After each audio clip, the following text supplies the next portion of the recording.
Crimea is on the verge of catastrophe, because this time, Ukraine has made all Russian assets in Crimea its target board, and Kerch Bridge is right in the middle of that target board. Ukraine's Lance is a massive 7-ton missile with a 1,150-kilogram warhead. On the morning of August 30th, 3 long-range cruise missiles, each weighing 7 tons, were fired in succession from the coastline. A few minutes later, they exploded in the north of the peninsula. On the same day, swarms of drones opened a new window by probing air defense gaps. Then came the official announcement of a crisis at the Simferopol airbase and the blinded S-400 radar. The first recorded threshold was the Armyansk line on the morning of August 30. News feeds from Ukrainian sources reported that an FSB border guard post and a nearby patrol boat facility had been hit. This detail was reinforced by local eyewitness accounts and OSINT images. A video of a triple cruise missile launch from the coast, broadcast in the same window, showed that the launches were sequential and that the flight corridors progressed along a planned route. Another threshold was observed on the Simferopol side on the same day. At around 9:30 on August 30th, drone activity was reported in the direction of Simferopol airport. Platforms monitoring the drone's approach to the area soon shared images of a fire near the airport. By the end of the day, information about the destruction of 2 Russian helicopters was gathered by the OSINT community and local media. Preliminary data obtained by comparing satellite images shows that the Mi-8 and Mi-24 helicopters were destroyed in the fire. This cycle continued with the S-400 radars being disabled. On August 30th, military intelligence reported that additional components of the S-400 family, including various radar and communication systems, such as the 96L6AP radar, had been disabled in Crimea. Local media also reported that coastal surveillance elements and a GLONASS-based facility were hit in the same package. This content shows that the Air Defense Plus Command Control Plus Navigation Triad was targeted at the same time. The destruction of an FSB facility on the Crimean northern line with cruise missiles was actually a loud warning sent to a single target. That warning was, Kerch, be ready. Because Ukraine has now deployed domestically produced long-range cruise missiles that combine range, payload, and accuracy in the same sentence, its name is Flamingo. With a range of 3,000 kilometers, a warhead of approximately 1,150 kilograms, and a mobile launch architecture, it poses a challenge to the layers of Crimea's defense. The FSB base was the first curtain raiser for this profile. The real pressure is building in Kerch. The Kremlin senses this.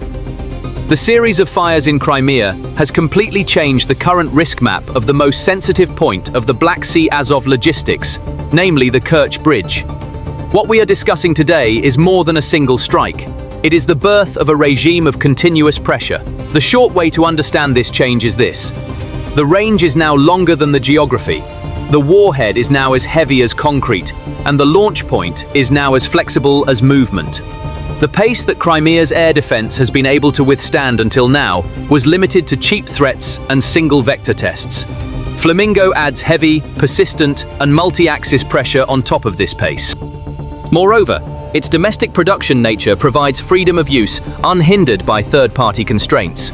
This freedom makes the answer to the question, when and where, more uncertain for the defense side. Uncertainty is the most costly issue for defense, because every uncertainty requires additional personnel, additional batteries, additional patrols, and additional budget. The flames seen around Crimea on the morning of August 30th indicated that this budget would increase, but that the real bill would be paid in Kerch.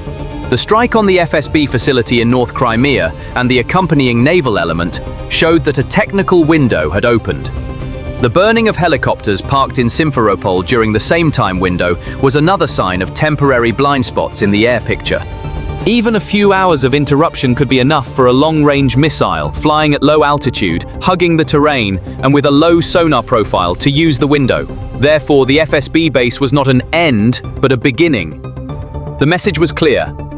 I take off from the coast, enter at low altitude, and pierce through.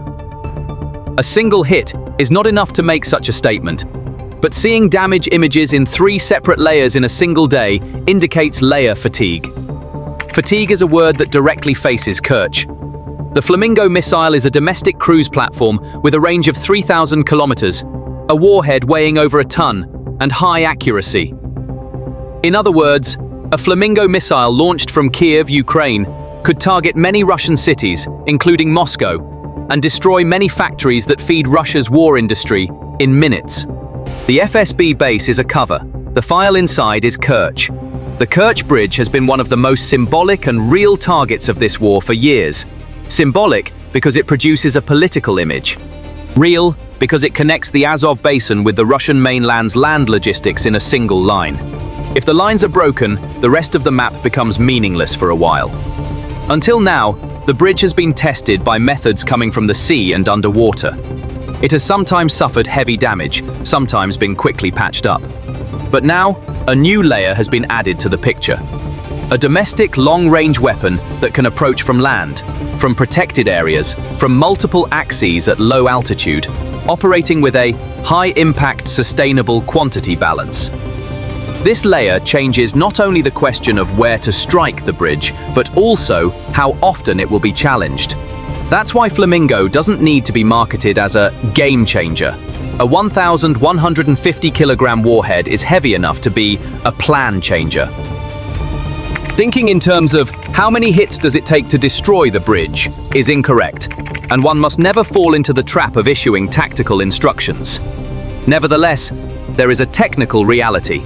A payload in the 1-ton warhead class, combined with the right type of ammunition and accuracy, will result in lengthy repairs and partial closure of the bridge piers, deck beams, or deck.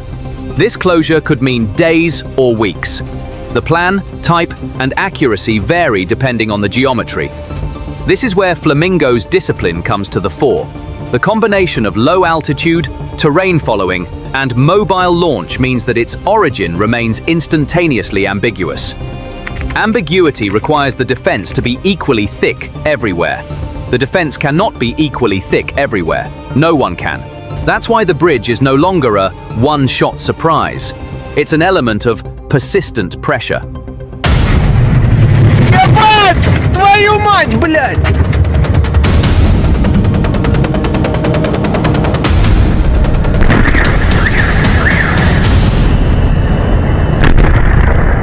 Ukraine virtually leveled Russia's most strategic airbase in Kursk, Kalino, with 7 ATACMS missiles. Footage showed the explosions of the ATACMS missiles illuminating the night sky.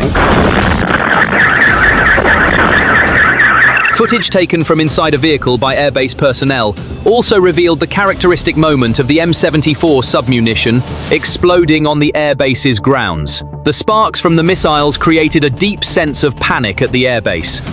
The fact that the ATACMS missiles were able to strike Kalino, 96 kilometers from the border, so easily caused astonishment throughout Russia.